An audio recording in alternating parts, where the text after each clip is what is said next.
What really got me very interested in Maidenhair Fern was there was a basket at the museum in Finland. And when I went there and saw this basket, it had been collected by Admiral Edelon in 1835.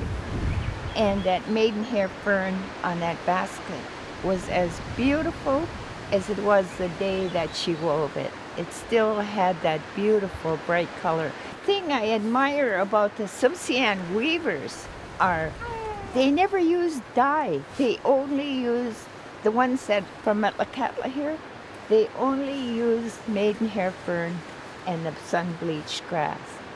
It has two colors. It has a dark side and it has a mahogany. The good ones are the ones, don't get them where the wind really blows them back and forth.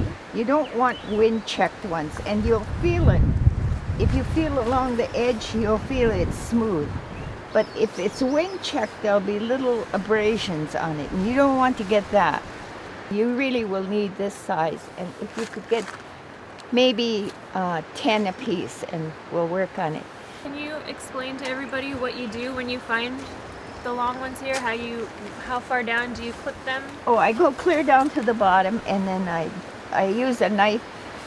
You only take it up to about here, and you'll drop these right where you got it, because there's seedlings on these little, there's spores on these little leaflets. So drop them where you picked them. I'm gonna go a little bit deeper in here to the taller ones because they're a little bit more sheltered. And then I'm just gonna follow it all the way down just by feel. So as you can see, it's a nice long piece.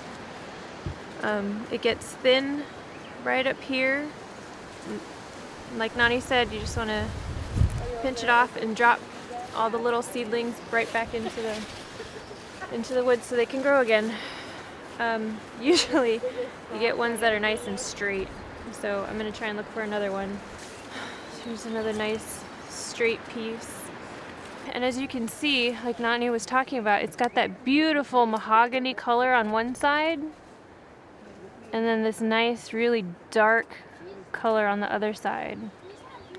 This one's a really good example. Here's the mahogany. And turn it over and it's that beautiful dark color. I noticed when I picked up this one, after I had picked it, that it wasn't as smooth as the one Delores showed. I noticed as I was looking for fern, the fern that were a little closer to the road had that bumpy texture. So you want the really smooth ones. I feel them before I pick them. Usually we put it in really hot water, boiling water in fact, and Holly leaves it there a long time, but I don't leave it that long. I put it in the hot water. She says it's easier to work with the longer sleeves in hot water. Then you take and don't press really hard, just gently.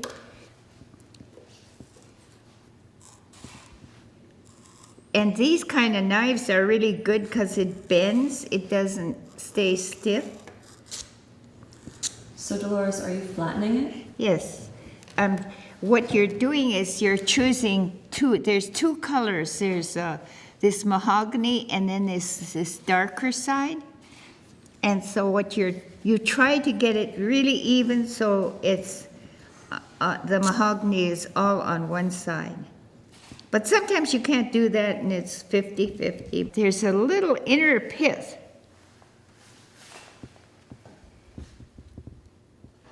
And you have to get it from the top. It's just right in the center. Okay, and you pull it down.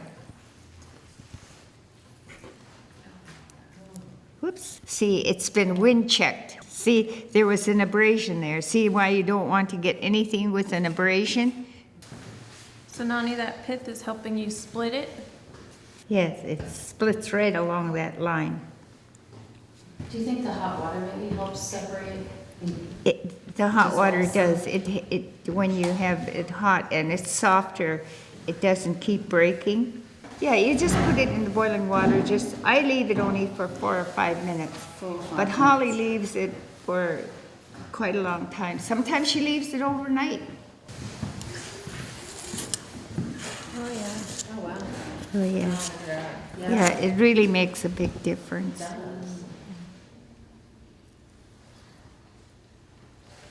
See, and it just came right off. That's how it's supposed to go. This gets so soft you can just... You mentioned that this was a little early to be harvesting the fern. It's not that early, about a week early. Because next week they'll be more ready, they'll be taller, for one thing. And they grow fast in these long days. Maidenhair fern really, it takes you to master maidenhair fern devotion, because you don't always get a good crop to harvest, even though you may have harvested in the same area. There's seasonal differences, and I would say climate change differences. I'm just gonna use my knife and just gently with the dull end, I'm gonna just gently push. You don't want to use too much pressure. So we're just gently gonna push it. And you can see it split a little bit, and that's fine.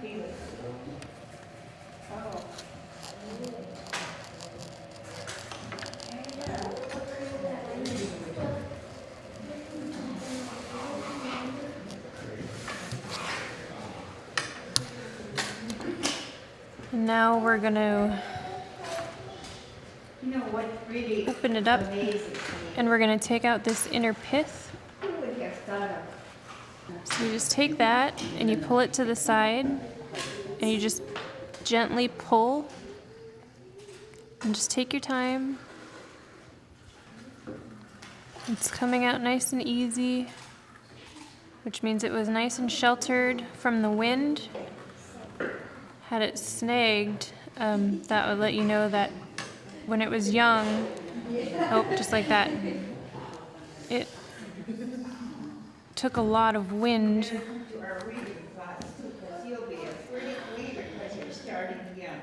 And then I can just finish the rest with my nail.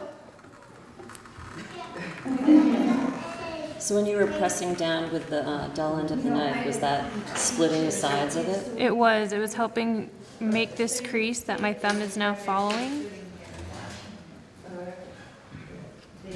And now I can just open it up and get the rest of that pith out. There. Just pull that out. So from here, once you've pulled that out, you can just dry it and store it.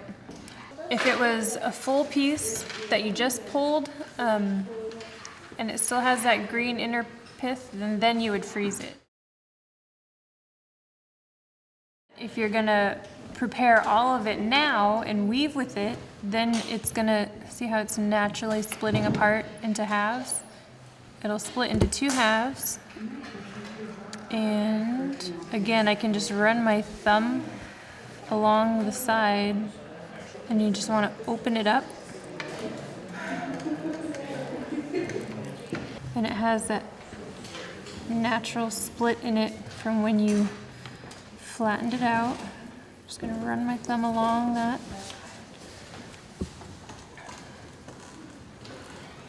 Finish it off. So once you have it open in 2 pieces, scrape out all of this inner, I want to say bark. It's not really bark. It's really woodsy.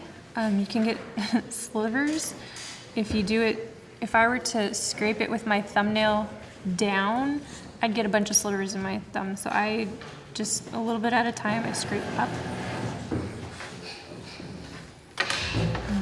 I have more control that way. Some people, like Nani, she likes to use the back of the knife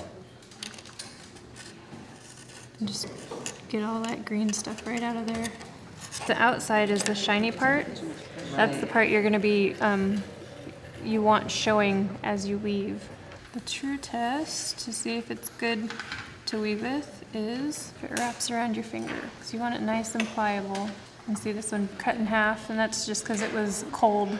It wasn't in the water long enough. But it's still a good weaving piece. If I were to just snap it there, I could still weave a fair amount with this piece right here. And again, even more with this piece. So at any point when you're working with that, you want it to be wet and warm so that it's pliable? Yes. When it's warm, it's really pliable and flexible. But this one, see, it's really stiff and it's not bending very much. So this one would go back into the water before I tried to scrape out the rest of it. See, this is really woody, so you could break it right about there, where further up it's softer. Some of these, I don't know whether I was pressing too hard. See here, it's in 3 pieces. And those are still really good pieces. You can still use those for some fine weave. They'd be very fine. There's a dark and a light. So you've got your dark, almost black piece side, and then your lighter sort of mahogany side.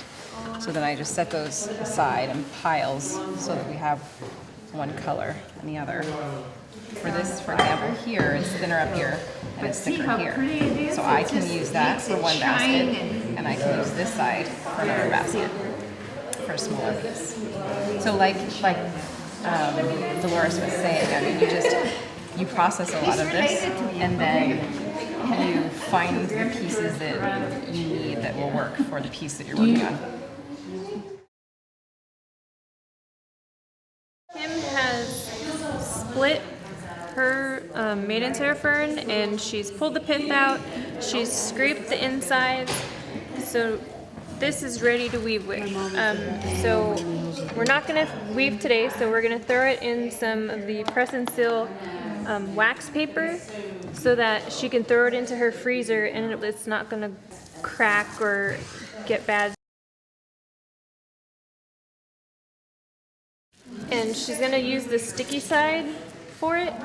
She's just going to set it in here and then wrap it up nice and neat. And it's just going to preserve the moisture that's already in the Maidenhair Fern. And now she can put this in the freezer and it'll be good to go for when she wants to weave. And when she goes to use it again, does she do something to prepare it to get ready to weave? Yep, she's going to get it wet just like before so that it's nice and pliable. She'll use hot water just like we did today, and it's ready to go.